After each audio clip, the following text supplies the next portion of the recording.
क्या ही फायदा ऐसे एमबीए का जब कहीं नौकरी नहीं मिली तो।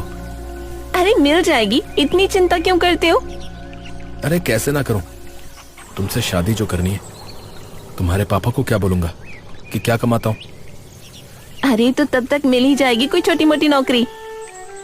अरे तुम्हारे पापा मुखिया भाई, ऐसे ही किसी से भी शादी नहीं करा देंगे वो। अरे मैं मनाऊंगी तो मान जाएंगे। ईशा करण के गले लग जाती है और तभी पीछे से जोर की एक आवाज आती है। ईशा! ईशा अपने भाई को देखते ही एकदम से उठ जाती है। भैया आप यहाँ? तो ये हो रहा है मंदिर जाने के बहाने है, ये हो रहा है। परमीत आकर ईशा का हाथ पकड़ उसे वहाँ से खींच कर लेकर जाने लगता है। भैया छोड़ो मुझे। चुप, बिल्कुल चुप। अब पापा को बताइए तू कि तू कौन से मंदिर जाती थी। चल। तभी करण उसके पास भागता हुआ आता है। नहीं, देखिए भैया, आप ऐसा मत कीजिए। हम दोनों खुद से ही मुखिया जी को बताने वाले थे कुछ दिनों में। अरे अब मैं बताऊंगा ना, तेरी हिम्मत कैसे हो गई है? तू भी चल चल।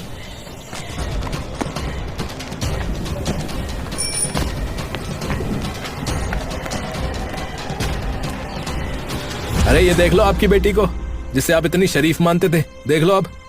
पापा मेरी बात तो सुनो आप एक बार। क्या हो रहा है ये? अरे मंदिर के नाम पे अपने आशिक के साथ बैठी थी घाट पे ये। प्रकाश गुस्से में ईशा के पास आता है।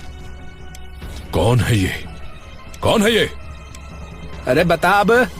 पापा ये करण है, मेरे साथ स्कूल में पढ़ता था। तो क्या रिश्ता है तुम्हारा इसके साथ? ईशा डर के मारे अपना सिर नीचे कर लेती है और प्रकाश तभी करण की तरफ देखता है। क्या करता है तू? क्या करता है? पापा ये। अरे चुप, मैं उससे बात कर रहा हूं ना। हाँ बोल। वो मैंने एमबीए किया था तो अभी नौकरी ढूंढ रहा हूं, पर जल्दी ही मिल जाएगी। ओह, तो मतलब तुम्हारे पास नौकरी भी नहीं है। और पापा क्या करते हैं तुम्हारे? पापा तो अखबार बेचते हैं। अच्छा, और कितना कमा लेते हैं उससे? करण कुछ नहीं बोल पाता। अरे बोल। 10-15 हजार आ जाते हैं। और इसीलिए तूने सोचा कि किसी अमीर की लड़की को फंसा लेता हूं और उससे भर भर के पैसा आ जाएगा, है ना? नहीं मुखिया जी, ऐसा नहीं है। मेरी बात तो सुनिए। तुम चुप क्यों खड़ी हो? पापा नहीं, ये ऐसा नहीं है। करण सच में मुझसे बहुत प्यार करता है। तुम चुप खड़ी रहो, तुम्हें कुछ नहीं पता। ऐसी बात नहीं है मुखिया जी, मेरी नौकरी लग जाएगी थोड़े दिनों में। और तू कितना कमा लेगा ऐसे? हैं? तू और तेरे पापा मिलके भी इसका खर्चा नहीं उठा पाओगे। कितने गज का घर है तुम्हारा? वो हमारी झोपड़ी है एक गांव में। प्रकाश ये सुनते ही गुस्से से कांप जाता है। और तुझे मेरी बेटी से शादी करनी है? मैं कुछ सालों में पैसा इकट्ठा करके एक घर ले लूंगा। ईशा तभी अपने पापा के सामने आ जाती है। पापा मेरे लिए बस एक मौका दे दो करण को। प्रकाश कुछ देर तक चुप रहता है। ठीक है, तुझे इतना ही प्यार है ना, तो एक घर है मेरे दोस्त का, काफी आलीशान है। तूने अगर वो खरीद लिया तो बेटा, मैं खुद तुझे अपनी बेटी दे दूंगा। समझ गया? करण और ईशा ये सुनते ही चौंक जाते हैं। अरे पर क्या बोल रहे पापा? पर एक शर्त है कि तुझे 1 साल के अंदर वो घर खरीदना पड़ेगा, पूरे पैसे देकर। और घर है वो 20 लाख का, समझा? पर मैं इतने पैसे कहां से लेकर आऊंगा? वो तू देख, पर अगर एक दिन भी देरी हुई तो रिश्ते बहुत हैं मेरे पास बेटा, तुझसे कहीं बड़े बड़े। बता मंजूर है? बता, बोल। मंजूर है। करण इस सारे झगड़े से निपट कर वापस आ जाता है, लेकिन उसके मन में अब बहुत बड़ी चिंता होती है। मैंने मान तो ली उनकी शर्त, पर मैं करूंगा कैसे ये सब? करण पूरी रात बिना सोए इसी चिंता में गुजार देता है और फिर अगले दिन बेचैन सा इधर उधर घूमने लगता है। तभी उसका दोस्त नमन उसे बीच रास्ते में मिल जाता है। ओए, कहाँ खोया हुआ है?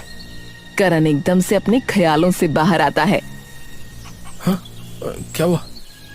अबे तो ठीक है ना? पता नहीं यार, इस वक्त तो कुछ भी समझ में नहीं आ रहा है। अबे तो हुआ क्या है, ये तो बता। चल बताता हूँ। करण और नमन एक ढाबे पर जाकर बैठ जाते हैं और करण उसे सारी बात बता देता है। अरे बाप रे, अरे यार ये तो बड़ी गहरी दिक्कत हो गई भाई। अब क्या करेगा तू? पता नहीं यार। अबे यार तूने एमबीए किया तो है, तो तू अपना धंधा खोल लेना कोई, उसी चीज की तो पढ़ाई होती है वो। अरे यार इतना आसान थोड़ी ना है। अरे आजकल तो लोग पता नहीं क्या क्या बेच रहे हैं भाई, और मैं तो कहता हूँ कि यही कर ले, ढाबे का काम। अरे इतना आसान का है, इसमें इतना खर्चा है। खाना बनाने के लिए जो चाहिए वो सामान और फिर जगह भी लेनी पड़ेगी, इतने पैसे कहाँ से लाऊंगा? तभी उनके सामने कुछ लोग आकर बैठते हैं। अरे भाई बहुत झंझट है ये रोज रोज यहाँ आकर खाना। अरे मेरी पत्नी भी चिड़चिड़ करती रहती है कि मैं क्यों बनाऊं, तो इससे अच्छा तो यहीं खा लो। पर काश दफ्तर में आ जाता खाना बैठे बैठे। हाँ भैया सच में, वो शहरों वाला काम होना चाहिए कि घर पर या जहाँ भी हो आपको वहीं खाना मंगवा लिया, वहीं मिल गया। करण बैठा बैठा उनकी बातें सुनता रहता है और फिर वापस अपने घर चला जाता है। अरे आ गया? हाँ हाँ पिताजी। नौकरी वगैरह का क्या चल रहा है बेटा? ढूंढ ही रहा हूँ पापा, पर पता नहीं दिक्कत क्या है। कोई बात नहीं, मिल जाएगी बेटा, नौकरी मिल जाएगी। अच्छा मैं और तेरी मम्मी कल कहीं जाएंगे तो अखबार कल तुझे फेंक के आने पड़ेंगे बेटा, ठीक है? ठीक है। तो जल्दी उठ जाइयो फिर कल। करण सुबह सुबह उठकर अखबार फेंकने चला जाता है। करण एक एक करके सभी घरों में अखबार फेंकता जाता है। तभी एक आदमी सामने से आता है और अखबार उठा लेता है। अरे धन्यवाद भैया, धन्यवाद। करण अपना हाथ उठाकर मुस्कुराता हुआ वहाँ से चला जाता है। अगर ये अखबार लोगों के घर तक आ सकता है तो खाना क्यों नहीं? और देखते ही देखते उसके चेहरे पर एक बड़ी सी मुस्कान आ जाती है। पापा, आपसे कुछ बात करनी है। क्या बात करनी है बेटा, बोलो। पापा हम अगर अपना खाने का काम कर ले तो? खाने का मतलब? अरे मतलब कि हम अगर खाना बेचे तो? मतलब ढाबा खोलना है तुझे? अरे नहीं नहीं, पर वैसा ही कुछ। देखो मैं बताता हूँ, ढाबे के लिए जगह चाहिए, वो हमारे पास है नहीं, तो खाना हमारे घर पर ही बनेगा। अरे इस झोपड़ी में कौन खाने आएगा बेटा, बोल। अरे कोई यहाँ नहीं आएगा पिताजी, बल्कि खाना उनके पास जाएगा। मतलब? अरे देखो गांव में कितने लोग हैं जिनके घर कोई खाना बनाने वाला नहीं है, और है भी तो बीमार हैं या बनाना नहीं चाहता, तो क्यों ना हम उन लोगों को खाना बनाकर देकर आए। पर तुझे कैसे पता कि कहाँ देना है खाना और कब? अरे वो लोग हमें बताएंगे, वो हमें ये बता देंगे कि किस दिन उन्हें क्या खाना है और किस वक्त उन्हें खाना चाहिए और कहाँ दे के आना है। हम उन्हें बोलेंगे कि एक कागज पे सभी चीजें लिखो और हमें दे दो, और अगले दिन से हम ले आएंगे। तरकीब तो बढ़िया है बेटा, पर तू गांव के एक एक इंसान के पास थोड़ी जाके पूछेगा। अरे वे लोग खुद ही लिख करके हमारे पास ऑर्डर देके जाएंगे ना, पूरे हफ्ते या महीने का, कि उन्हें क्या क्या खाना है, किस किस दिन क्या क्या खाना है। पर उन्हें कैसे पता लगेगा अपने आप? अरे आप करोगे ना पापा, अखबार में थोड़ी जान पहचान लगवा के इश्तेहार छपवा देना हमारे इस धंधे का, और उस पर लिखा पता देखकर आ ही जाएंगे दो चार लोग। अरे हाँ ये तो ठीक कहा तुमने बेटा, मेरा खास ही है जो ये अखबार छापता है। माँ माँ तुम बना लोगी खाना? मैं भी मिलके बनाऊंगा तुम्हारे साथ। क्यों नहीं, बनाऊंगी। दोनों माँ बेटे साथ में मिलके बनाएंगे। धन्यवाद माँ। पर नाम क्या रखेंगे? MBA ढाबा। थोड़े दिनों में करण के उस धंधे का इश्तेहार हर अखबार में छप जाता है और घर घर पहुंच जाता है। भाई वाह, ये तो काम की चीज है भैया, देख के आता हूँ। जुगनू थोड़ी देर में उनके घर चला जाता है। अरे कोई है? तभी करण बाहर आता है। हाँ जी बताइए। वो मैंने इश्तेहार देखा था कि आप खाना भिजवाते हो। हाँ जी हाँ जी। अच्छा, तो मैं बस यही जानने आया था कि खाने में क्या होगा। देखिए जी, 4 सब्जियां होंगी खाने में। दाल, पनीर, एक सूखी सब्जी और एक हरा साग, साथ में रोटी और चावल। अच्छा, और मैं इनमें से जो भी लिखूंगा वही सब्जी आप दे जाओगे? हाँ, इनमें से कोई भी 3 सब्जी और बाकी रोटी और चावल तो है ही। तो आपको जो खाना है वो, और आपका खाना कहाँ और कब दे के जाना है वो सब लिख के दे दो, और साथ में अपना नाम। अरे भाई, ये तो बहुत बढ़िया भाई साहब। रुको फिर मैं दे देता हूँ लिख के कि मेरी दुकान पे दे के जाना है हर दोपहर को है। ठीक है, आप लिख के दे दीजिए और जो भी खर्चा होगा वो मैं आपको बता दूंगा। ठीक है भाई, ठीक है, मैं अभी लिख के दे देता हूँ। जुगनू से सारी चीजें लिख कर दे देता है। धन्यवाद। और भाई साहब, अगर हो सके तो अपने यारों दोस्तों को भी बता देना ये सब। हाँ भाई साहब, बिल्कुल चिंता मत करो। और 1 महीने के अंदर ही उनके पास कई लोगों के ऑर्डर आ जाते हैं। पर भाई साहब, टाइम पे ले आना, ठीक है? अरे आप बिल्कुल चिंता मत करो, बिल्कुल वक्त पे पहुंच जाएगा सारा खाना। ये लो भाई साहब आपका खाना। वाह भाई वाह, एकदम शुद्ध और साफ। मजा ही आ गया। अरे तो घर का खाना ही तो है काका। करण का ये धंधा अब दिन ब दिन फैलता जाता है। काम तो अच्छा चल निकला ना। गांव में चारों ओर चर्चा फैली हुई है। और तो और पापा के दोस्त भी कुछ दिनों पहले तुम्हारे धंधे के बारे में उन्हें बता रहे थे। अरे वाह, अच्छा काम तो सही चल रहा है और पैसे भी ठीक ठाक इकट्ठे हो गए। लेकिन अब दिन पे दिन लोग बढ़ते जा रहे हैं, यहाँ तक कि बाहर के गांव से भी ऑर्डर आने लगे। इसमें दिक्कत क्या है? ये तो अच्छी बात है। दिक्कत यह है कि जगह अब कम पड़ रही है इतना खाना बनाने के लिए, और अकेला मैं कहाँ जाऊं देने। नमन तो कह रहा था कि 2-4 लोग काम पर रखने पड़ेंगे, इससे धंधा दुगना हो जाएगा। अरे उसकी तो बोलो मत। स्कूल में बताने क्यों मुझे बार बार देखता रहता था। अरे वो तो इसलिए क्योंकि उसे पता था कि मैं तुम्हें पसंद करता हूँ। मुझे बार बार आके कहता था कि मुखिया की बेटी है, तुझे दिल से नहीं लगाएगी। चलो वो चाहे जो भी हो, पर ये शुक्र है कि काम सही चल रहा है। और मैं तो कहती हूँ एक ढाबा ही खोल लो अपना, जगह भी हो जाएगी एक। उसी के अगले महीने करण अपना खुद का एक ढाबा खोल लेता है। बबलू, तेरे सारे ऑर्डर पुकिया गांव के हैं, ठीक है? और बिट्टू तेरे ओमपुर के। बाकी सारी चीजें इसमें लिखी हैं, तो फटाफट निकलो और टाइम पे पहुंचना, ठीक है? ठीक है भैया। सब लोग तुरंत अपनी साइकिल पर बैठकर वहाँ से निकल जाते हैं। तभी करण के पिता वहाँ आ जाते हैं। अरे बेटा, कमाल कर दिया तूने। 4-5 महीनों में धंधा इतना बढ़ा दिया कि पूछो मत। अरे पिताजी, सब आपका ही तो आशीर्वाद है। तू कहे तो एक और इश्तेहार छपवा दूं बेटा? हाँ, ये करवा दो पिताजी आप। और कुछ ही दिनों में करण के ढाबे का नाम आसपास के सब गांवों में फैल जाता है और उसका काम दुगना बढ़ जाता है। ये हो जाएंगे 6 लाख रुपए। इन्हें भी फटाफट बैंक में डलवा देता हूँ। अब बस 4-5 महीने और है, और जैसा काम चल रहा है तब तक तो हो ही जाएंगे। करण सारे पैसे अपने खाते में डलवाकर वापस अपने ढाबे पर चला जाता है। लेकिन जैसे ही वो अपने ढाबे पर पहुंचता है, तभी उसे दिखता है कि उसके ढाबे के सामने कई सारे लोग खड़े हैं और उसका पूरा ढाबा जलकर काला हो चुका है।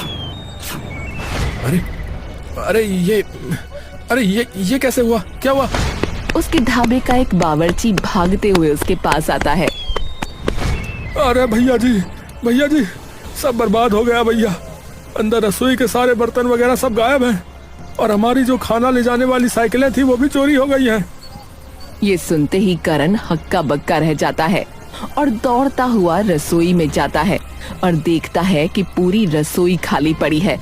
जैसे ही वो बाहर निकलता है उसे एक भी साइकिल वहां नहीं दिखती। करण वहीं अपने घुटनों पर गिर जाता है। हे भगवान, ये क्या हुआ और कैसे हुआ? करण वहां बैठा बैठा बुरी तरह से रोने लगता है। तभी उसके पापा वहां आते हैं।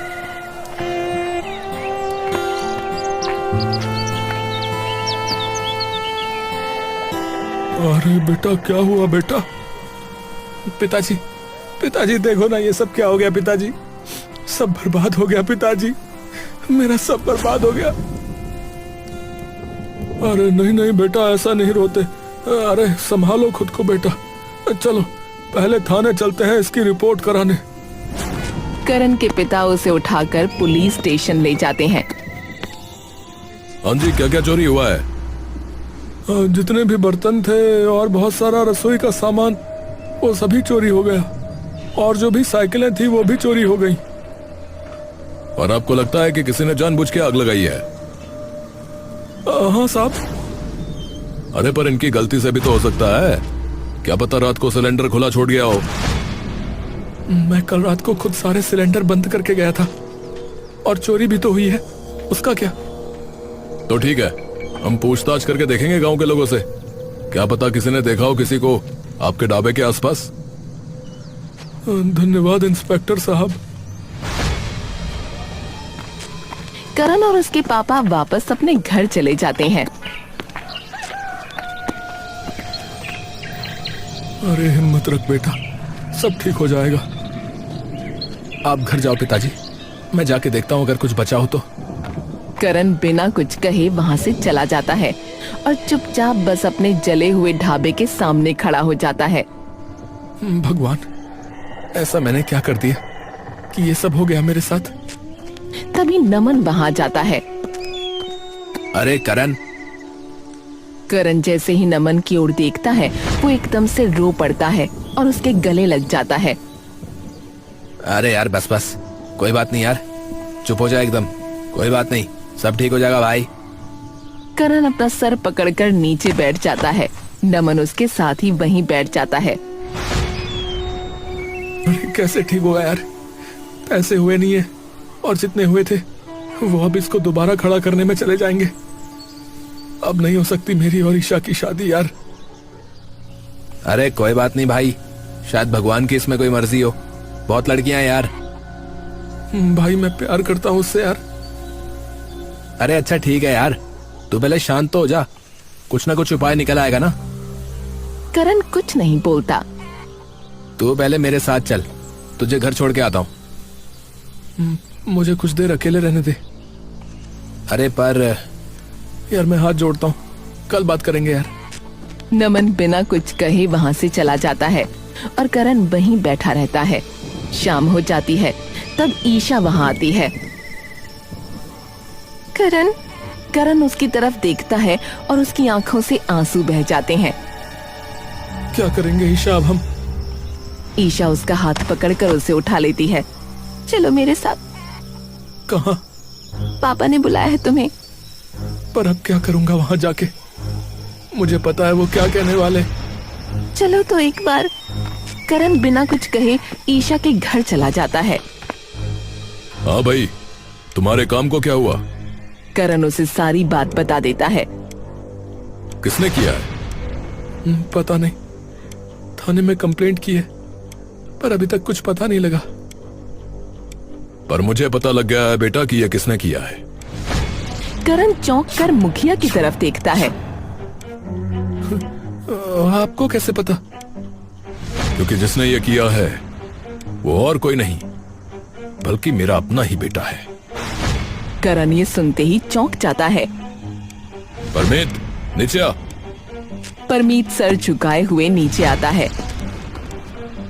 बता इसे कि तूने किया है, बोल। पर मैंने सिर्फ ये अपनी बहन की भलाई के लिए किया है। कौन सी भलाई कर दी तूने? हैं? किसी की जिंदगी बर्बाद करके? गलती असल में मेरी ही है। बचपन से यही देखा है इसने। पर पापा आप भी तो खिलाफ ही देना इसके। मैं इसलिए खिलाफ था क्योंकि तब ये 1 रुपया भी नहीं कमाता था, और मेरी बेटी को मैं कभी ऐसे इंसान के साथ नहीं भेज सकता जिसके पास उसे खिलाने तक के लिए रोटी ना हो। लेकिन फिर मैंने ये भी देखा कि किस तरीके से इस लड़के ने जी जान लगा दी पैसे कमाने में। ये सुनते ही करण चौंक कर मुखिया की तरफ देखता है। क्या? बेटा मैं सब देख रहा था कि कैसे तू दिन रात साइकिल लिए लोगों को खाना बांटता फिर रहा था, कि तूने उस ढाबे को खड़ा करने के लिए कितनी मेहनत कर दी, और ये सब क्यों किया? बस मेरी बेटी के लिए। तो कौन बाप चाहेगा कि उसकी बेटी को इतना प्यार करने वाला पति ना मिले? मतलब पापा? हाँ, कर ले शादी। लड़का तो सच में अच्छा चुन लिया तूने। ईशा खुशी से अपने पापा के गले लग जाती है। पर मेरे पास तो जो कुछ था वो सब तो गया। परमीत, बता इसे, वो सारी चीजें तूने कहां रखी हैं जो चुराई थी?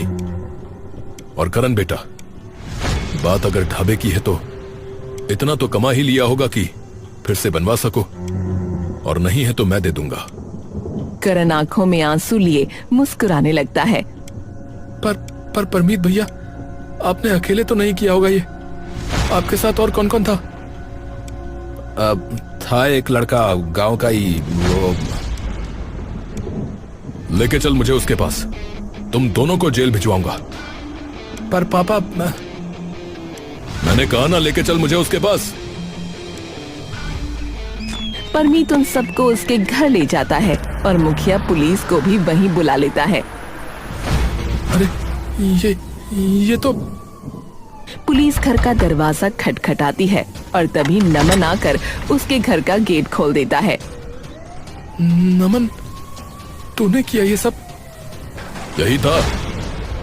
हाँ। 1 मिनट, तू तो 2-3 हफ्ते पहले आया था मेरे घर ईशा का हाथ मांगने। क्या? ईशा का हाथ मांगने? हाँ, बोल रहा था कि मेरी अच्छी नौकरी है तो मैं बहुत अच्छे से रखूंगा। दोस्त माना था तुझे, और तूने ये तोहफा दिया मेरी दोस्ती का।